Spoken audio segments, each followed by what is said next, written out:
ಶ್ರೀ ಪರಾಭವ ನಾಮ ಸಂವತ್ಸರ ಮೀನರಾಶಿಯ ವರ್ಷ ಫಲವನ್ನು ನೋಡೋಣ. ಈ ವರ್ಷ ಮೀನರಾಶಿಯವರಿಗೆ ಮಧ್ಯಮ ಫಲ ಆಗಿರುತ್ತೆ. ಆದರೆ ವರ್ಷಾಂತ್ಯದಲ್ಲಿ ಗೌರವ, ಒಳ್ಳೆ ಹೆಸರು ಎಲ್ಲ ಸಿಗ್ತಾ ಹೋಗುತ್ತೆ. ಆದರೆ ಇವರು ಖರ್ಚಿನ ಮೇಲೆ ಒಂದು ಗಮನ ಇಡಲೇಬೇಕು. ಖರ್ಚಿನ ಮೇಲೆ ನಿಯಂತ್ರಣ ಇರಲೇಬೇಕು ಇವರಿಗೆ. ಈ ವರ್ಷ ಇವರು ಅನ್ಕೊಳ್ದಿರೋ ಅಂತ ಖರ್ಚುಗಳೆಲ್ಲ ಇವ್ರ ತಲೆ ಮೇಲೆ ಬರ್ತಾ ಇರುತ್ತೆ. ಪ್ಲಾನಿಂಗ್ ಇಲ್ಲ ಅಂತಂದ್ರೆ ಈ ವರ್ಷ ತುಂಬಾ ಏಟ್ ತಿನ್ನುವಂತ ಸಂದರ್ಭಗಳು ಕಾಣಿಸ್ತಿದೆ.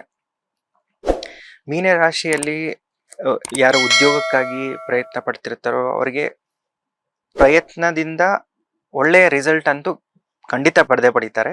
ಅಂದ್ರೆ ಉದ್ಯೋಗ ಅನ್ನೋದು ಸಿಗುವಂತ ಯಶಸ್ಸು ಅನ್ನೋದು ಇದ್ದೇ ಇದೆ. ಉದ್ಯೋಗದಲ್ಲಿ ಆಲ್ರೆಡಿ ಯಾರು ಇರ್ತಾರೋ ಅಂಥವ್ರಿಗೆ ಅಲ್ಲಿ ಕೆಲಸ ಎಲ್ಲ ವಾತಾವರಣಗಳೆಲ್ಲ ಚೆನ್ನಾಗಿದ್ರು ಕೆಲವು ಟೈಮಲ್ಲಿ ಈ ಪಾಲಿಟಿಕ್ಸ್ ಅಂತ ಹೇಳ್ತಾರಲ್ಲ, ಆಫೀಸ್ ಪಾಲಿಟಿಕ್ಸ್ಗೆ ಗುರಿ ಆಗ್ಬೇಕಾಗತ್ತೆ ಇವರು.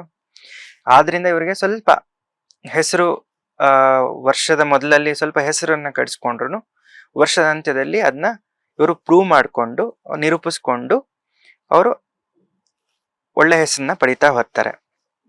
ಮಹಿಳೆಯರಿಗೆ ಇದು ತುಂಬಾ ಮಧ್ಯಮ ಫಲವಾಗಿ ಇರುತ್ತೆ.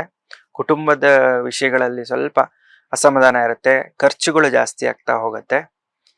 ವಿದ್ಯಾರ್ಥಿಗಳಿಗೆ ಹೆಚ್ಚು ಅವರು ಗಮನ ಕೊಡುವಂತ ವರ್ಷ ಆಗಿರುತ್ತೆ. ಪ್ರಯತ್ನ ಬೇಕೇ ಬೇಕು. ಯುವಕರಲ್ಲಿ ಧಾರ್ಮಿಕ ವಿಚಾರಗಳು ಜಾಸ್ತಿ ಆಗ್ತಾ ಹೋಗುತ್ತೆ. ವೇದಾಧ್ಯಯನ ಯಾರಾದ್ರೂ ಮಾಡ್ತಾ ಇರ್ತಾರೆ, ವೇದಾಧ್ಯಯನ ಜಾಸ್ತಿ ಆಗುವಂಥದ್ದು, ಪೂಜೆ ಪುನಸ್ಕಾರ, ಅಂದ್ರೆ ಆಧ್ಯಾತ್ಮಿಕತೆ ಕಡೆ ಒಲವು ಜಾಸ್ತಿ ಆಗ್ತಾ ಹೋಗುತ್ತೆ. ರಾಜಕಾರಣಿಗಳಿಗೆ ಇದು ತುಂಬಾ ಮಧ್ಯಮ ವರ್ಷ ಅಂತಾನೆ ಹೇಳ್ಬೇಕು.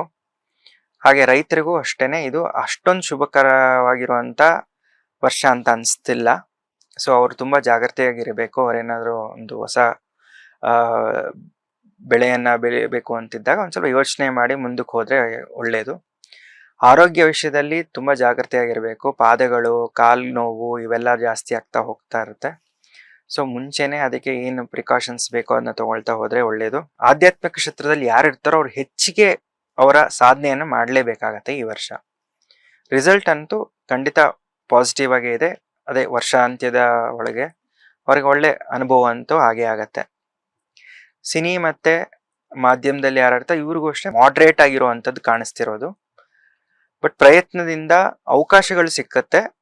ಬಟ್ ಧನಲಾಭವನ್ನ ಜಾಸ್ತಿ ಎಕ್ಸ್ಪೆಕ್ಟ್ ಮಾಡಕ್ ಆಗೋದಿಲ್ಲ. ಒಟ್ನಲ್ಲಿ ಈ ಮೀನರಾಶಿಯವರಿಗೆ ಈ ಪರಾಭವ ನಾಮ ಸಂವತ್ಸರ ಮಧ್ಯಮವಾಗಿರುತ್ತೆ.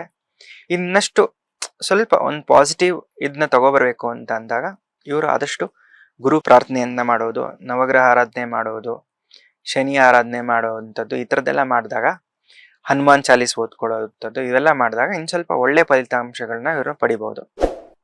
ಒಟ್ಟಾರೆ ಈ ಮೀನರಾಶಿಯವರಿಗೆ ಪರಾಭವ ಸಂವತ್ಸರ ಮಧ್ಯಮವಾಗಿ ಇರುತ್ತದೆ. ಲೇಟೆಸ್ಟ್ ಹಾಗೂ ಇಂಟ್ರೆಸ್ಟಿಂಗ್ ಸುದ್ದಿಗಳಿಗಾಗಿ ಬಾಸ್ ಟಿವಿ ಕನ್ನಡ ಚಾನೆಲ್ನ ಸಬ್ಸ್ಕ್ರೈಬ್ ಮಾಡಿ. ಹಾಗೆಯೇ ಬೆಲ್ ಐಕಾನ್ ಪ್ರೆಸ್ ಮಾಡಿ. ಇದರ ಜೊತೆಗೆ ಫೇಸ್ಬುಕ್, ಇನ್ಸ್ಟಾಗ್ರಾಮ್, ಎಕ್ಸ್ ನಲ್ಲೂ ಮಿಸ್ ಮಾಡದೆ ಫಾಲೋ ಮಾಡಿ.